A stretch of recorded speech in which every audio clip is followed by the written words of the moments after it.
السلام علیکم ورحمۃ اللہ وبرکاتہ۔ آپ میں سے بہت سارے حضرات نے ان حالات کے پیش نظر جہاں جنت کے بارے میں سوالات کیے ہیں، قبر کے بارے میں سوالات کیے ہیں، وہاں ایک بہت بڑی تعداد میں لوگوں نے قیامت اور علامات قیامت اور علامات صغریٰ اور علامات کبریٰ اور قیامت کے فتنوں کے بارے میں بھی پوچھا ہے۔ حالانکہ قیامت کے بارے میں کافی دروس میں پہلے بھی ریلیز کر چکا ہوں، لیکن لوگ اس بارے میں مزید جاننا چاہتے ہیں۔ تو دیکھیں جی، قیامت کا جو آنا ہے وہ ایک یقینی امر ہے، لیکن قیامت کب آئے گی اس کا علم صرف اللہ کی ذات کو ہے اور اس کے سوا کسی کو نہیں۔ اور مسلم شریف میں جو حدیث جبرائیل ہے، جس میں حضرت جبرائیل علیہ السلام صحابہ کی موجودگی میں ایک آدمی کی شکل میں تشریف لائے تو رسول اکرم صلی اللہ علیہ وآلہ وسلم سے قیامت کے بارے میں سوال کیا، تو آپ نے ارشاد فرمایا کہ قیامت کا علم سوال کیے گئے یعنی حضور سوال جو کر رہا ہے اور جس سے سوال کیا جا رہا ہے یعنی حضور کی اپنی ذات، تو یہ دونوں اتنا ہی اس کے بارے میں جانتے ہیں، یعنی کہ قیامت کا علم نہ جبرائیل تمہیں ہے نہ مجھے ہے۔ البتہ حضور صلی اللہ علیہ وآلہ وسلم نے اس کی چند نشانیاں بتائیں۔ تو قیامت کی بعض علامات ہمارے سامنے آتی ہیں کہ بھئی حضور نے وقت گزرنے کے ساتھ ساتھ امت میں پیدا ہونے والے فتنوں اور گمراہیوں کی نشاندہی فرمائی۔ مثال کے طور پہ آپ نے فرمایا، جیسے صحیح مسلم کی روایت ہے کہ علم اٹھ جائے گا، جہالت عام ہو جائے گی، شراب بکثرت استعمال ہوگی، کھلم کھلا زنا ہوگا۔ اس طرح اور بہت ساری جو ہے احادیث جو ہے قیامت کے فتنے کے ضمن میں آتی ہیں۔ تو مثال کے طور پہ امام مہدی کی آمد ہو گئی، یہ قیامت کے قرب قیامت کی نشانیاں ہیں۔ امام مہدی کی آمد ہے، دجال کا ظہور ہے، حضرت عیسیٰ کا نزول ہے، یاجوج ماجوج کا خروج ہے۔ تو بہرحال میری کوشش یہ ہوگی کہ جہاں قیامت کے فتنوں کو ذکر کروں وہاں علامات صغریٰ اور علامات کبریٰ کو بھی آپ کے سامنے پیش کروں۔ یہی تین موضوعات لے کے ہم چلیں گے آہستہ آہستہ، گاہے بگاہے، اور اس پر پھر مختلف دروس دینے کی کوشش کروں گا، مختلف length depending on the topic. اب حضور صلی اللہ علیہ وآلہ وسلم کے چند احادیث مبارکہ، چند فرامین آپ کے ساتھ شیئر کرتا ہوں۔ جیسے بخاری شریف میں آتا ہے، حضور نے فرمایا کہ میں آنے والے فتنوں کو تمہارے گھروں میں بارش کے قطروں کی طرح گرتے دیکھ رہا ہوں۔ تو یہ حضور کا علم ہے، حضور کا علم ہے جو اللہ نے حضور کو عطا کیا کہ حضور نے غیب کی یہ خبر ہم تک پہنچائی۔ اچھا، اسی طرح امام مسلم کی ایک روایت ہمارے سامنے آتی ہے کہ بعض فتنے گرمیوں کی آندھی کی طرح تند و تیز ہوں گے جو دین و ایمان نام کی کوئی چیز نہیں چھوڑیں گے۔ اسی طرح بخاری شریف کی ایک روایت ہے کہ بعض فتنے ایسے شدید ہوں گے کہ ان کی طرف جھانکنے والا بھی ان میں مبتلا ہو جائے گا۔ پھر ایک روایت اور آتی ہے ہمارے سامنے کہ بعض فتنے ایسے ہوں گے کہ جن کے دروازوں پر آگ کی طرح بلانے والے کھڑے ہوں گے۔ ابن ماجہ میں آتی ہے، یعنی ان فتنوں میں مبتلا ہوتے ہی انسان جہنم میں جا گرے گا۔ اسی طرح امام ترمذی ایک روایت لاتے ہیں کہ ایک آدمی صبح کے وقت مومن ہوگا تو رات کو کافر ہو جائے گا، ایک آدمی رات کے وقت مومن ہوگا صبح کے وقت کافر ہو جائے گا۔ اسی طرح امام ترمذی ایک اور روایت لاتے ہیں کہ لوگ دولت دنیا کے بدلے اپنا دین ایمان بیچ ڈالیں گے۔ پھر امام بزار لاتے ہیں ایک روایت کہ فتنوں کے دوران ایمان پر قائم رہنا اتنا مشکل ہوگا جتنا آگ کا انگارہ ہاتھ میں لینا مشکل ہوتا ہے۔ تو یہ بڑا آزمائش کا دور ہوگا قیامت کے قریب۔ علم دین یعنی کتاب و سنت کا علم اٹھ جائے گا۔ اس طرح بہت سارے واقعات ہمارے سامنے رونما ہو رہے ہیں وقت کے ساتھ ساتھ، جس کے اندر اگر انسان غور کرے تو پتہ چلتا ہے کہ یہ صورتحال جو ہے یہ وقت کے گزرنے کے ساتھ ساتھ گمبھیر سے گمبھیر ہوتی چلی جا رہی ہے۔ اور اس کا تقاضا یہ ہے کہ لوگوں کے گھر ان فتنوں سے کدھر محفوظ ہیں۔ ناپاکیاں گھروں میں داخل ہو چکی ہیں اور ذہنوں میں بھی بس چکی ہیں۔ لوگ اکثر سوال کرتے ہیں کہ نماز میں ایسی کنسنٹریشن کی ایشوز ہیں اور گندے غلیظ خیالات کی آمد ہے۔ ایک طرف تو یہ ہے کہ شیطان ہمیں روکتا ہے، دوسری طرف یہ ہے کہ ہماری زندگی جو نماز سے باہر، مساجد سے باہر جن معاملات میں گزرتی ہے، جو ہم دیکھتے ہیں، سنتے ہیں، کہتے ہیں، پھر وہی چیز نماز میں وسوسوں کی صورت میں آتی ہے۔ بہرحال قیامت کی جہاں چھوٹی نشانیاں ہیں وہاں بڑی نشانیاں بھی ہیں کہ بھئی حضور صلی اللہ علیہ وآلہ وسلم کی بعثت مبارکہ یہ قیامت کی قرب میں ہونے والے واقعات میں سے ہے۔ شق قمر ہے، سرزمین عرب میں نہروں اور ہریالی کی پیشن گوئی ہے۔ اسی طرح اگر آپ بڑی نشانیوں کی طرف آ جائیں تو شام میں دمشق کے مقام یا دابق پر مسلمانوں اور عیسائیوں کے درمیان ہونے والی خونریز معرکہ ہے، جس میں اللہ مسلمانوں کو فتح عطا فرمائے گا۔ اس معرکے میں فتح کے بعد اسلامی لشکر عیسائیوں کے مرکز روم کو فتح کرنے کے لیے نکلے گا۔ معرکہ روم سے قبل حضرت امام مہدی، جن کا نام محمد، ان کے والد کا نام عبداللہ یعنی محمد بن عبداللہ، اور امام مہدی کے نام سے مشہور ہوں گے، تشریف لا چکے ہوں گے۔ عیسائیت کا یہ سب سے قدیم اور مضبوط قلعہ انہی کی قیادت میں فتح ہوگا۔ روم کی فتح کے بعد اسلامی لشکر ابھی مکمل طور پر فارغ نہیں ہوا ہوگا کہ یہودیوں کے مسیح موعود یعنی کہ یہ دجال اکبر جو ہوگا نا، دجال تو کئی آئیں گے، ان میں سے سب سے بڑا دجال ہوگا، اس کو وہ مسیح موعود مانیں گے یہودی۔ اس کی ظہور کی خبر آئے گی اور پھر مسلمان روم سے بھاگم بھاگ دمشق واپس آئیں گے اور دجال کے خلاف جہاد کے لیے اٹھ کھڑے ہوں گے۔ دجال مسلمانوں کے دین و ایمان کے لیے بہت بڑا فتنہ ہوگا۔ حضور صلی اللہ علیہ وآلہ وسلم کا ارشاد پاک ہے کہ آدم قیامت تک اللہ کی مخلوق میں سے دجال سے بڑا فتنہ کوئی نہ ہوگا۔ مسلم لوگوں کی آزمائش کے لیے اللہ نے اسے بے پناہ قدرت دے رکھی ہوگی۔ اس کے حکم سے بارش برسے گی، زمین سے نباتات اگیں گے، جانور موٹے تازے ہو جائیں گے، ان کا دودھ بڑھ جائے گا۔ زمین کو حکم دے گا تو وہ اپنے خزانے نکال دے گی، قید کا حکم دے گا تو قید پڑ جائے گا، آدمی کو قتل کرنے کے بعد زندہ ہونے کا حکم دے گا تو زندہ ہو جائے گا۔ اس طرح کے غیر معمولی اختیارات دکھانے کے بعد وہ لوگوں سے مطالبہ کرے گا کہ میں تمہارا رب ہوں، مجھے اپنا رب مانو۔ ضعیف ایمان والے بے شمار مسلمان اس کے اختیارات سے محروم ہو کر اپنا ایمان کھو بیٹھیں گے اور اسے اپنا رب مان لیں گے۔ حضور کا ارشاد ہے کہ اس کے ساتھ جنت اور جہنم بھی ہوگی، اپنے ماننے والوں کو جنت میں بھیجے گا، حالانکہ وہ جہنم ہوگی، یعنی کہ وہ یہاں جنت لے کے آخرت میں جہنم کا سودا کر رہے ہوں گے، اور جو اس کو نہ مانے گا وہ انہیں جہنم میں ڈال دے گا، اور اس میں جانے والے دراصل اپنے لیے جنت خریدیں گے آخرت میں۔ تو حضور نے فرمایا خبردار اپنے آپ کو ہلاکت میں نہ ڈالنا، یعنی کہ اخروی ہلاکت میں نہ ڈالنا کہ یہاں اس کی جنت پکڑ لو اور وہاں جہنم مل جائے۔ اسی طرح ایک روایت میں آتا ہے مسلم شریف کی کہ دجال کی آگ ٹھنڈا اور شیریں پانی ہوگا، لہٰذا جو اس صورتحال سے دوچار ہوا اسے چاہیے کہ اس کی آگ میں کود جائے، یعنی کہ اب جو اس کی آگ میں یہاں کودے گا وہ وہاں جنت پائے گا۔ اچھا، پھر دجال بڑی تیزی کے ساتھ 40 روز کی مدت میں ساری دنیا کا چکر لگائے گا۔ تفصیلات میں آپ سے انشاءاللہ تعالی آنے والے دروس میں شیئر کروں گا، ابھی مختصراً باتیں بتا رہا ہوں آپ کو۔ اسی طرح مکہ اور مدینہ میں یہ داخل نہیں ہو سکے گا۔ اللہ تعالیٰ دونوں محترم شہروں کے راستوں پر فرشتے مقرر فرما دے گا جو ان کی حفاظت کریں گے۔ دجال کی قیادت میں یہودیوں کے ساتھ مسلمانوں کی متعدد خونریز معرکے ہوں گے۔ مسلم افواج کی قیادت امام مہدی کے ہاتھ میں ہوگی۔ دجال دنیا کا چکر کاٹ کر جب دمشق پہنچے گا تو امام مہدی پہلے سے دمشق میں موجود ہوں گے اور دجال کے ساتھ آخری معرکہ لڑنے کی تیاریاں کر رہے ہوں گے۔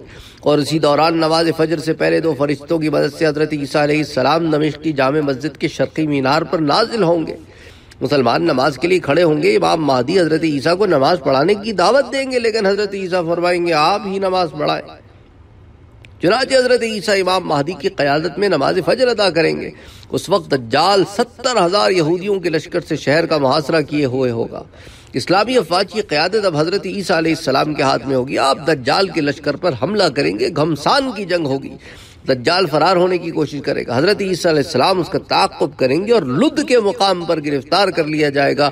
اور یاد رہے کہ آج کل لد ہی کے مقام پر اسرائیل کا ایک مشہور ہوائی ایئرپورٹ ہے، جہاں حضرت عیسیٰ علیہ السلام اسے اپنے نیزے سے قتل کریں گے۔ دجال کے قتل کے بعد اسلامی فوج چن چن کر یہودیوں کو قتل کرے گی۔ دنیا کی کوئی چیز یہودیوں کو پناہ نہ دے سکے گی، حتیٰ کہ اگر یہودی رات کے اندھیرے میں کسی درخت یا پتھر کے پیچھے چھپا ہوگا تو وہ درخت اور پتھر پکار اٹھے گا، اللہ کے بندے یہ ہے یہودی، اسے قتل کرو۔ دجال کے قتل کے بعد عیسائیت اور یہودیت کا مکمل خاتمہ ہو جائے گا۔ ساری دنیا میں صرف ایک ہی ملت یعنی کہ مسلمان باقی رہ جائیں گے۔ ہر طرف اسلام کا پرچم لہرائے گا، امن و سلامتی، اخوت اور خدا ترسی کا دورہ ہوگا۔ امام مہدی کا دور خلافت 7 سال تک رہے گا۔ حضرت عیسیٰ علیہ السلام کی موجودگی میں امام مہدی انتقال کریں گے۔ حضرت عیسیٰ علیہ السلام ان کی نماز جنازہ پڑھا کر تدفین کریں گے۔ کچھ مدت بعد اللہ تعالیٰ عیسیٰ علیہ السلام کی طرف وحی فرمائے گا کہ اب میں ایک ایسی مخلوق ظاہر کرنے والا ہوں جس کے مقابلے کی کسی میں طاقت نہیں، لہٰذا میرے خاص بندوں کو لے کر کوہ طور پر چلے جاؤ۔ حضرت عیسیٰ علیہ السلام اپنے خاص ساتھیوں کو لے کر کوہ طور پر چلے جائیں گے اور باقی اہل ایمان ادھر ادھر قلعوں میں اپنے آپ کو محفوظ کر لیں گے۔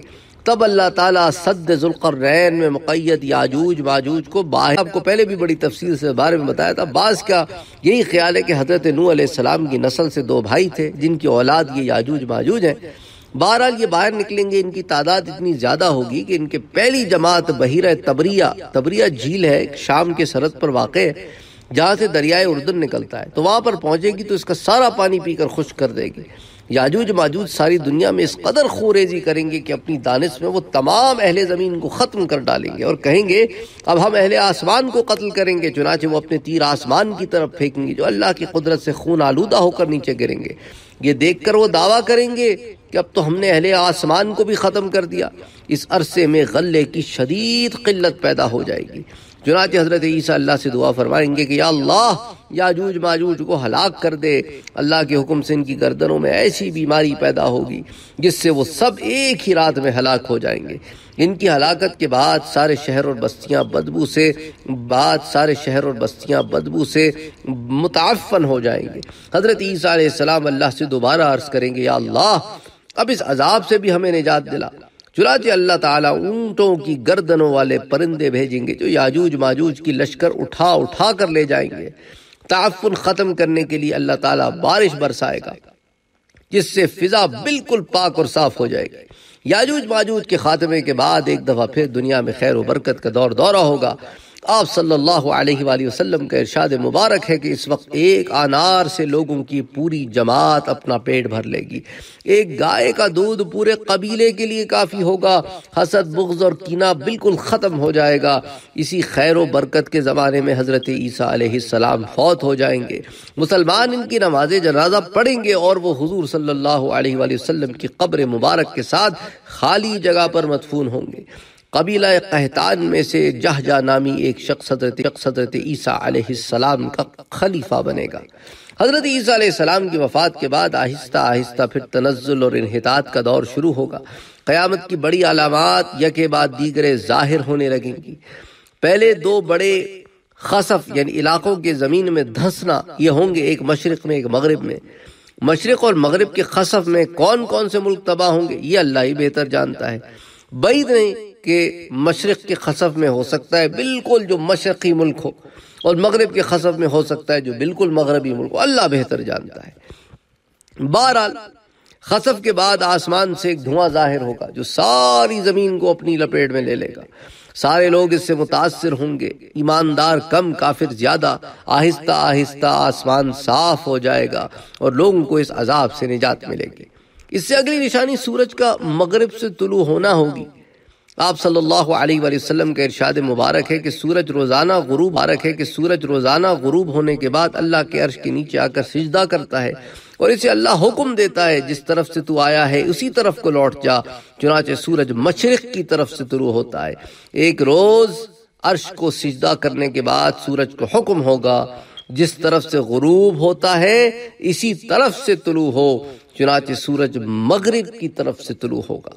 مغرب سے طلوع ہونے کے بعد قیامت قائم ہونے تک سورج مغرب ہی سے روزانہ طلوع ہوتا رہے گا، یا ایک مرتبہ مغرب سے طلوع ہونے کے بعد پھر اپنی اصل سمت یعنی مشرق سے طلوع ہونا شروع ہو جائے گا۔ اس سوال کا جواب حدیث شریف میں واضح طور پر نہیں ملتا۔ بعض علماء کی رائے یہ ہے کہ اس کے بعد قیامت تک سورج مغرب سے ہی طلوع ہوتا رہے گا، اور بعض نے کہا کہ نہیں، یہ ایک دن کا معاملہ ہے، پھر واپس اپنے روز کے معمول پر چلا جائے گا۔ اللہ ہی بہتر جانتا ہے۔ مغرب سے طلوع شمس کے بعد اگلی نشانی دابۃ الارض کا ظہور ہے۔ ایک عجیب خلقت جانور ہوگا، قریب اس کا ظہور ہوگا۔ قرآن مجید اور صحیح احادیث سے بس اتنا ہی پتہ چلتا ہے کہ یہ جانور زمین سے نکلے گا، لوگوں سے ہم کلام ہوگا اور کہے گا، جو سورہ نمل میں بھی آتا ہے کہ لوگ ہماری آیات پر یقین نہیں کرتے تھے۔ اسی طرح بعض اور احادیث میں بھی یہ تفصیل ہے کہ وہ جانور مسجد حرام میں واقع کوہ صفا کی جگہ سے زلزلے کے بعد نکلے گا۔ اس کا چہرہ آدمی جیسا اور پاؤں اونٹ جیسے، گردن گھوڑے جیسی، دم بیل جیسی اور سر ہرن جیسا اور ہاتھ بندر جیسے ہوں گے۔ اس کے ہاتھ میں حضرت موسیٰ کا عصا ہوگا اور دوسرے میں سلیمان علیہ السلام کی انگوٹھی۔ عصا سے ہر مومن کی پیشانی پر نورانی نشان لگا دے گا اور کافر کی ناک یا گردن پر انگوٹھی سے مہر لگا دے گا۔ اس طرح وہ جانور مومنوں اور کافروں میں تمیز کر دے گا۔ اہل علم نے ان احادیث پر کلام تو کیا ہے کیونکہ ان میں بعض احادیث جو ہے وہ ضعیف بھی ہیں، اللہ بہتر جانتا ہے۔ دجال کا ظہور، سورج کا مغرب سے طلوع ہونا، دابۃ الارض کا ظاہر ہونا، یہ تینوں نشانیاں ایسی ہیں کا ایمان لانا اور اس کے لیے نفع بخش ثابت نہیں ہوگا، لہٰذا اللہ تعالیٰ ایک پاکیزہ اور فرحت بخش ہوا چلائے گا، وہ اہل ایمان کے بغلوں میں درد پیدا کر دے گی، جس سے ہر وہ شخص جس کے دل میں ذرہ برابر بھی ایمان ہوگا فوت ہو جائے گا۔ صرف وہ لوگ زندہ رہ جائیں گے جن کے دلوں میں ذرہ برابر ایمان اور بھلائی نہیں ہوگی، اور وہ لوگ زمانہ جاہلیت کے طرز پر کفر اور شرک کی طرف پلٹ جائیں گے۔ ساری دنیا میں کفر اور شرک غالب ہو جائے گا، قرآن مجید کے حروف کاغذوں سے مٹا دیے جائیں گے، نماز، عمرہ اور حج ادا کرنے والا کوئی نہ رہے گا، بیت اللہ شریف کو ایک حبشی منہدم کر کے آگ لگا دے گا، مدینہ منورہ بے آباد اور ویران ہو جائے گا، وحشی جانوروں اور درندوں کا وہاں بسیرا ہوگا، شرم و حیا نام کو نہ ہوگی، مرد اور عورتیں سرعام راستوں پر گدھوں اور کتوں کی طرح زنا کرتے نظر آئیں گے، روئے زمین پر کوئی ایک آدمی بھی اللہ کہنے والا نہیں رہے گا۔ پھر جب اللہ چاہے گا یمن سے ایک آگ نمودار ہوگی جو لوگوں کو ہانک کر حشر کے میدان کی طرف لے جائے گی، جہاں کئی لوگ تھک ہار کر رک جائیں گے وہ آگ بھی رک جائے گی، جب تازہ دم ہو جائیں گے تو آگ ان کا تعاقب کرنے لگے گی، جب لوگ شام پہنچ جائیں گے تو آگ غائب ہو جائے گی۔ قرب قیامت کی نشانیوں میں سے یہ نشانی سب سے آخری ہوگی، اس کے بعد سور پھونکا جائے گا اور قیامت قائم ہو جائے گی۔ کل شیء ہالک الا وجہہ، اللہ کی ذات کے علاوہ ہر چیز ہلاک ہونے والی ہے، جیسا اس سورہ قصص میں آتا ہے۔